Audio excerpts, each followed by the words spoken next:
Oh, god morgon, and good morning. This will be a good morning from Sweden, and we will have a guest today from Anna Smoothy from the Swiss Alps, actually. I wait for her to join. I also talked to Maria this morning. She was just making coffee 5 minutes ago, so we'll see when she will join the chat. Let's see.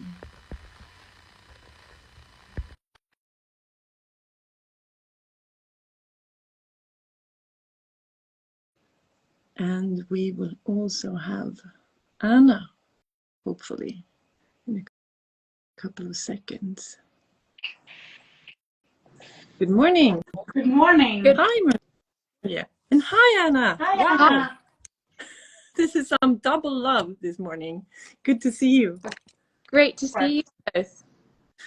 So you are in the Swiss Alps, Anna. It almost feels like I'm on vacation now. Well, I would start by the fact that we do work hard, even if it is very distracting outside. If I was better at throwing, I could throw a ball at the snow right now. It's raining right where I'm standing, but maybe 20 meters above it's snowing. So, yeah. Wow. Wow. How is your morning, Maria? I'm good. Coffee is done and just very happy to be here with you. Yeah, let's focus on the good things in life, right? So I'm happy to see you, Anna, and that you would like to join our. So this is just a coffee chat, basically. Yeah, good. You're prepared. So we actually got to know each other about a year ago, I would say, when I got introduced to Cirkel Supply, that you are one of the co-founders too.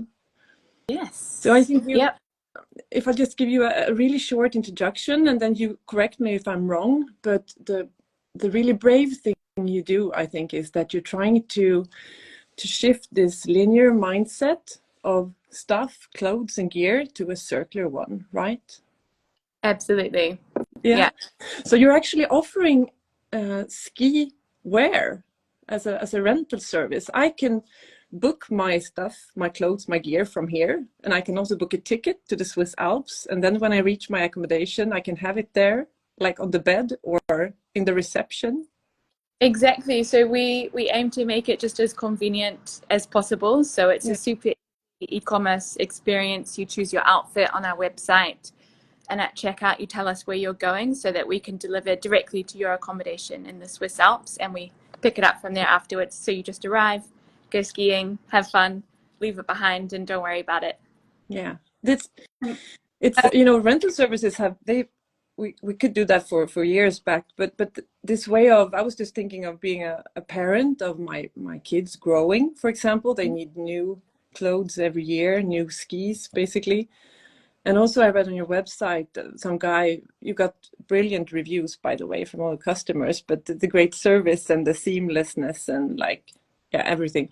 Some guy writing, I'm arranging this trip for a group of lads, and I just have to get all the gear. Yeah. Can you help me? But we definitely aim to make it really simple and straightforward, and also just fantastic. We have really premium products, as you can see behind me. I can show you some products of it later. Yes. We just aim to make it super easy so that people feel that they're not making a sacrifice to embrace circularity. No, that's brilliant. And the stuff that we started to talk about was how could Pure Effect somehow fit into this way of making stuff last. And the challenge then is to, of course, a mind shift and a behavioral shift in, could we accept that stuff that we rent is just not washed in a dry cleaner or something? And this is still something we explore. I think this will be a longer journey, but also the laundry wash, how can we help supporting your gear somehow to last like forever? Yeah, and like good laundry practices is so essential for the consumer mindset. But I mean, we're certainly interested in what you guys do, and I think it's amazing. It's really, it's really cool stuff, and I've been experimenting on my own products at home with it, so really cool. Yeah, I'd love to hear some more about that. But I think about all the the non-washables, like protection that you have when you're skiing, the goggles, the helmet, and everything. That's not just washable. But you do stuff all year around, right? You have clothes even for summer. We have done a summer rental test last summer, which was really exciting, and that was in partnership with Mammut, the Swiss brand. We'll see about this coming summer. We've got some big plans cooking, so stay tuned. We'll keep you updated. Yeah. And what I forgot to tell is also that you're a free ride skier, or like a professional skier. What is your background? I wouldn't say so. I'm a professional skier these days. I spend a lot of time at my desk. I did used to be a competitive skier on the Freeride World Qualifying Tour, which was really fun. That's what brought me to Europe.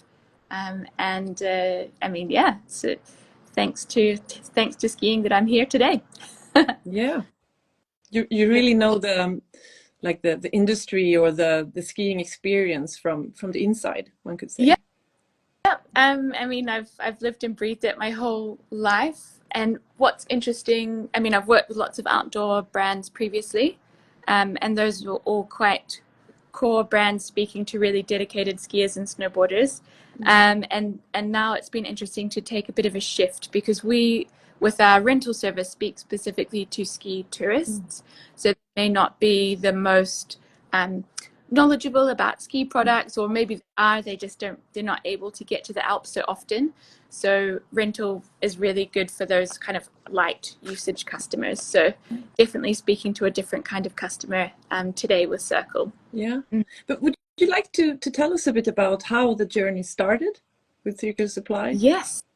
Well, I have to give a big shout out to my Swedish co-founders, Anders Bergenstrand and Per Bertels. They were the ones who kicked it all off, very inspired by circular business models in the fashion industry, but also just looking at the numbers commercially, and also at the fact that perhaps some fashion rental in fact fuels consumption rather than reduces it. They kind of looked to the outdoor industry, where they were both very into skiing and climbing and all these kind of things, and discovered that outdoor products are perfectly suited to rental. The reason we say that is because, you know, something that's good for renting is not used often. It's very durable, so it can withstand the laundry requirements of rental, and that it's expensive and not used often. So those fit perfectly with ski and snowboard wear. So they were testing the minimum viable product in March 22. When I was finishing my MBA, which I had focused on circularity and outdoors. And I did my final MBA project investigating the sustainability of outdoor clothing rental in comparison to linear sales, using Cirkel as a case study. So that was really exciting, and that's how I got involved at the beginning, and I Super. had fantastic results and joined as a co-founder. Yeah. And your mission to make outdoor adventure more sustainable and convenient, and also accessible to everyone. How do you do that? You told us a little bit in the beginning, but can you say some more about that? Yeah, definitely.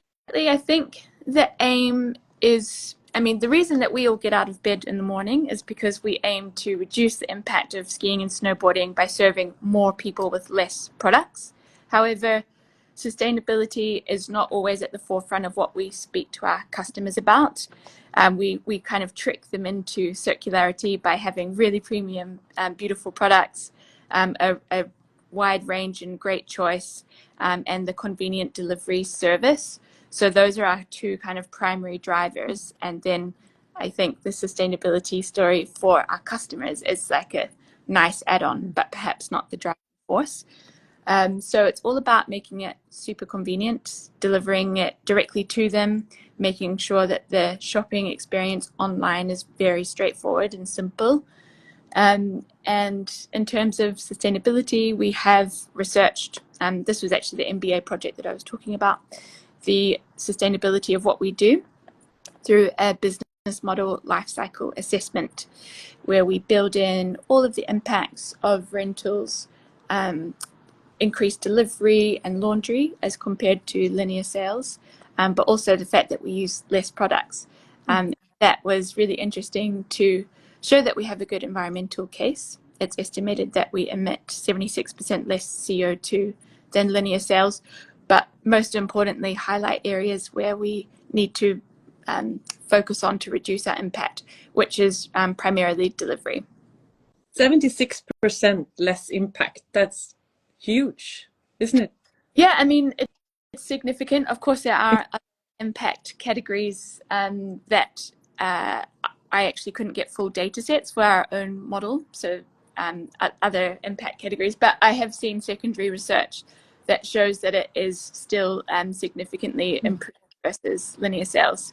But that's, I mean, I think, yeah, when you're speaking to a light usage skier who is just skiing for 1 or 2 weeks per year, rental is just such a perfect way for them to avoid waste. For sure. And it's also a great way to introduce people, to make it easy for them to access the nature, the adventure, a new practice maybe. Yeah, I mean, I certainly was lucky enough to be dragged up in a real outdoor family of mountaineers and skiers, and that's shaped my experience in a really positive way. And rental is simply a lot cheaper than buying all the things that you need, especially if you have growing children. So I really hope that we can leverage our service to get more people outside and engaging with, and therefore caring more about nature. Yeah. And it's also a lot of storage during the, if you're not living by the Alps, then it's like you have to have all this stuff somewhere. Yeah, absolutely. Anyone with a capsule closet, come at us. Yeah. Exactly. What product you have there, back there? Sure, I can. Can you see if I just stand up? Yeah. Yeah. Great.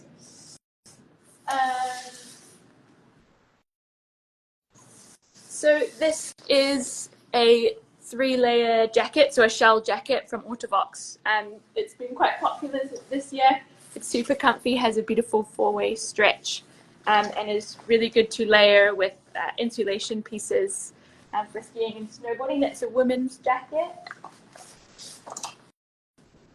It strikes me now, Anna, I can always be in fashion then. If I work with you, then you can always bring me the good stuff, what's in fashion, you know. Exactly. I mean, if that's important to you, you always have, you know, like in season color pops as well as like classic rollover pieces. Yeah. So you, whether you be a bit more fashionable or a bit more classic. Otherwise, I just have to reuse my clothes from the 80s, Maria, and they will be popular again. But now it's the 90s, right? No. That's This is an amazing Swedish brand that I'm sure you all know, Houdini. Yeah. We've been really impressed with their products. They're amazingly cut, beautiful quality fabrics, so they've been awesome. And we have lots of insulated pieces for people that are learning to ski. It's nice to have a bit more insulation. So we've got loads of options. That's just like a tiny fraction of our assortment. But you work with like the big brands, right? It's very obvious, both talking to you and the experience from your website, that you premium and quality is priority for you, really. Oh, that's super important when it comes to rental, because they need to be durable enough to withstand like the wear and tear of people that, I don't know, they might be new to skiing and they might be quite hard on the gear, and also the laundry practices. So yeah.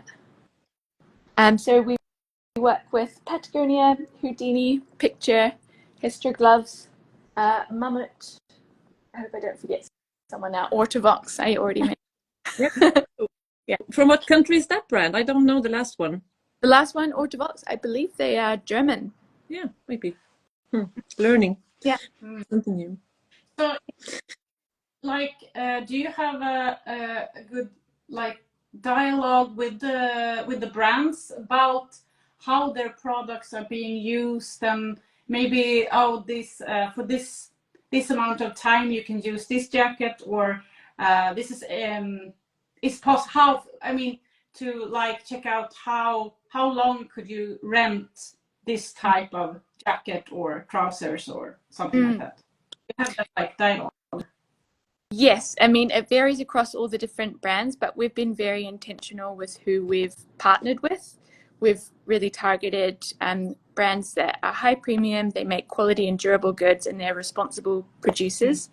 And I think that last bit, that they're typically high in ESG performance, means that they're interested in sustainability, they're interested in circular business models from an environmental perspective of reducing their own impact, but also how can we diversify our revenue streams in the future? How can we make our products better? So the brands that have been most supportive to us, I think they're the most forward thinking, and they want to learn from what we're doing here. So Houdini, for example, their design team are always calling us and be like asking about anything that's any product aspect that's failing, when does it fail, why does it fail, under what conditions, etc. So they're really using us in a great way to make their products better. That's fantastic. Do you have like, I mean, you're talking about buy less, use more, go explore. What does that mean to you? Because you're talking about the adventure, and you said that some of your consumers may go for the adventure more than the sustainable way of doing it. But what do you say that means to you? Buy less, use more, go explore. So I think that means to me that we are moderating our consumption habits without making a sacrifice of the experiences we have. In fact, renting makes your holiday easier because you don't need to carry heavy bags. You can just arrive, you can take the train and just take a little backpack with you and have everything on site. So, I mean, just making things easy and nice. Yeah. You also mentioned that the zero stress experience, and I can sign that anytime. Yeah. I can just imagine what it's like, because the worst part of going to the mountains, I think, is to make sure every glove and every, I always forget something. And then when you get home, you have to unpack all those, like the heavy stuff, the volume stuff. It's a really nice way of, convenience. Definitely. And, I used to compete in skiing, and so it actually makes my stomach turn to think of traveling all around the place with like 40 kilos of luggage. Like, it's a real schlep. And I can imagine if you're a mum or a dad traveling with children, there's a lot. It's not just the weight of the luggage; it's keeping everybody on track. So yeah, we aim to make that easier. Yeah. Can I ask you, Anna, what problems then do you experience with the customers making this mind shift or behavioral shift? Because I really experienced that you nudge people in the right direction, but making this shift is really huge. Or I think, or maybe not. Well, I mean, we've had really positive feedback. I think our biggest challenge is that people don't typically associate a clothing rental service in the ski industry as being premium. Before a service for services like ours popped up, it was just very much budget or mid-market clothing, a few pieces in the corner of a ski rental store. That was your only option for renting ski clothing. And I think our big job is to let people know that it can be a premium and convenient experience. Fashion Rental's done an awesome job about making rental cool. So we're kind of riding on those coattails and trying to, change those habits.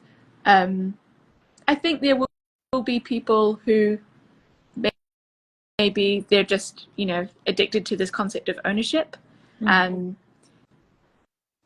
Whereas, we're really targeting the ski tourists who ski just 1 or 2 weeks a year, and they struggle to justify owning their things. But do you think that your customers or your users do you think they are renting their everyday wardrobe?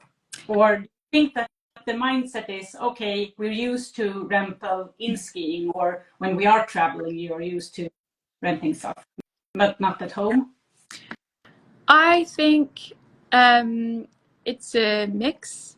I think that we're really filling a purpose. So I think a lot of our customers, perhaps they're not typical renters in their everyday life, but we have had, for example, a journalist coming over from Hello magazine who's extremely much more fashionable than myself. And she certainly used our service to be in fashion, like, to look cool on the slopes rather than for a practical purpose. And I think she would strike me as someone who would rent fashion wear in her day to day. Yeah, because we see that there are a lot of us that are using circular business models as consumers in areas, but would never in others. Yeah. So it's like we talk about that in, like, with fashion, or it's okay to go to a hotel and sleep in someone else's sheets, but we can't buy a t-shirt from second hand because we think that's filthy or gross. So it's like this big mind shift where we're used to some stuff in certain areas, but not in others. So that's, I think you're doing a great job to, like, lure them in. Thank you. And if we manage to achieve that someone has a delightful ski wear rental experience and they go on to maybe rent a power tool when they need one instead of purchasing one, I would be so thrilled. That is great. I was just thinking, Maria, of the example of the hotel bed that we discussed yesterday when we were traveling. The idea that people, about this mind shift, that people would say, like, oh, are you okay with buying a bed that has been used? Like, what do you call that? Begagnad, a pre-used bed.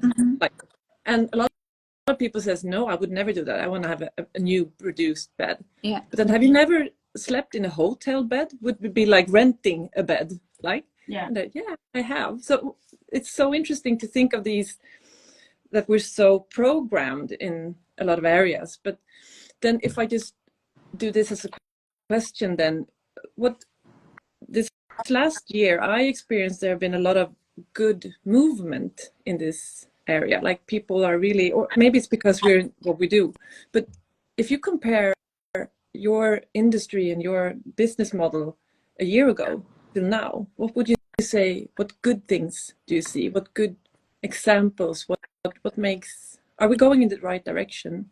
Do you mean like the progress that we have made? Yeah. Like the problems that you experienced a year ago, can you see a shift in your customers' attitude towards ski gear? I mean, I'm delighted with the progress we've made in terms of, like, getting more people to rent, and also the feedback from those customers has been fantastic. We've certainly learned about, a lot more about making operations super smooth and convenient, both for the customer, but also ensuring that it's no trouble for the hotel that's receiving the goods and returning them. So yeah, I mean, it's been an amazing trip around the sun, and I'm sure we'll learn a lot more on the next loop as well. But yeah, it's been awesome progress. But can you see a shift in attitude in your customers, like the general attitude towards renting ski wear? I mean, I think we're too young to give you a commentary on movement, but one comment I would make is that we have, I guess, both the embarrassment and the privilege of serving quite an affluent customer, which is interesting. I think this is largely because lots of hotels that we work with promote our service, and those that have the most human bandwidth are 4- and 5-star hotels or luxury chalet companies. So they do an awesome job of promoting our service, and therefore, at the moment, I think that's our biggest customer. I mean, I have a huge goal to use rental to get, a wider portion of society outside, people with less money, for example. But I also recognize that those affluent customers are typically really big emitters. So it's a great opportunity for us to reduce the wastage within their consumption patterns. Yeah. Super. For sure. So, like Cirkel Supply, what's on the horizon? What are you aiming for right now? We are aiming to become the #1 choice for premium ski wear rental in Switzerland, and really just expand our hotel and tourism partner network. So this is the people that we work with to find our customers and also to deliver to our customers. So that's kind of the big task ahead of us, is to really strengthen that and build quality relationships. Yeah. So do you have Swedes traveling and using your rental service? Is it a lot of Swedes? We need more. Not so much at the moment. I would say we have a few Swedes through the door, but it's a smaller percentage, and I think that's largely because Swedish people live in very cold temperatures, so you have a lot of the gear that we offer, and maybe the Swedes that are coming down here are more dedicated skiers, so they're not such a good fit for rental. But we're speaking to a lot of UK people, a lot of people from the US who are coming from further away, and then it's a big mix from like Singaporeans to Indonesians to Saudi Arabians. Yeah, you name it. Wow. I was thinking of a question we discussed also, Maria, about we talk a lot about Pure Effect and no wash as a life hack, and your service is really a life hack, I would say, at Cirkel Supply. But do you have any other life hacks to share, Anna, when you are like to make it easy to get outdoors on adventures, like anything that sparks your day? Yeah, I mean, I think well, first of all, Pure Effect and sunshine and the ski boots, that's a great one. It's a combo. That's good. Yeah. And in terms of, I'm not a big shopper, and so the less I can shop, the happier I am. So when I buy clothing, I climb a lot, I ski a lot, I ski tour and do lots of different sports that are different, but you can actually use a lot of the same products for those different sports. So I think if you're a frequent user and you need to make a purchase, just try and aim for versatility and buy a product that you can use for several different activities and sports. That's my #1 hack. And when when a very specific piece is required, then you should consider rental. That's good. That's a good one. Do you have an example of that where you have like a multi-purpose on something? I would say, I mean, I did used to work for them, so I've been drinking the Kool-Aid, but Mons Royale merino base layers. Or I don't know if you need to call them base layers, just clothing. It's you can use it as a sweat wicking base layer, but it's also, they make really nice styles that you can use them for biking, hiking, climbing, or skiing, everything. So I have one corner of my cupboard that's just for sportswear, and it's mostly merino. And you don't have to wash that a lot either. It's really it's quite yeah, it's antimicrobial, and it's like merino wool is antimicrobial. So no, I don't think it's you don't need to wash it too often. No, it's so common. And Pure Effect is a good one on that. Yeah, it's a good combo too. The wool and Pure Effect. But what do you say, Maria? Some other questions now. We're running out of time. I know. I haven't finished my coffee though. Yeah. Just as some last word, Anna, something I learned from you, and I think it was Anders from the start, is like you use the Swedish word bjussig as almost as a core, like a manifesto for your company, like very generous, and that is really what you are, all of you, and also in this talk, very bjussig, very generous. So we are so happy that we could take some of your time, that you share your experiences. What are you up to today? Today I am finalizing lots of partner communications, got some orders to send out over on the packing table there, and got some pickups in town to do as well. So Yeah, a bit operational, a bit marketing, yeah, a bit staring out the window at the snow. Yeah. Great. Yeah, Maybe, thank you so much. maybe some adventure before the. Oh, yes. I mean, I think the most common adventure midweek for us crew is to get up before before the birds and go for a little morning ski tour before the lifts open, and then you can already make it back down to the office for 9 o'clock. So that's another good Dream. Yeah, get a sunrise and some exercise. Beautiful. Would love to join you someday, Anna. Wonderful. Yeah. And Thank you. our community should go and look at Cirkel Supply, your website, but also the Instagram. Yeah. Yes. Yes. So I mean, I guess lots of people on this channel are Swedish, but Cirkel Supply is spelt the Swedish way. Yeah. So you can find us on Instagram, and our website is cirkelsupply.com. Yeah. Super. Thank you for today, Anna. Say hi to So the much, team. Yeah. Have a lovely Bye-bye. Bye. Bye.